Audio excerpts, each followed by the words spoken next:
কি হলো আস্তা খেতে পারে না, হাতে দিলে না দিলে তার খাওয়া নয় না আবার, এটা একটা সমস্যা। জমি যাওয়া শেষে যায় আমার কান্দে, খাই খাই সত্যি বানাবে তারপরে আবার কামড়ানো বানাবে। আজকে খাচ্ছে চিকেন লেগ পিস।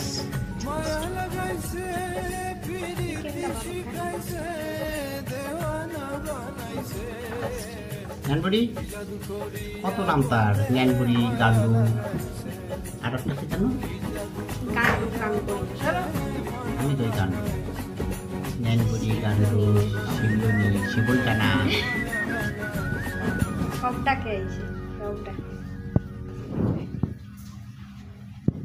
তার এইভাবে খাওয়াতে লাগে প্রতিদিন, 4 বেলা 5 বেলা।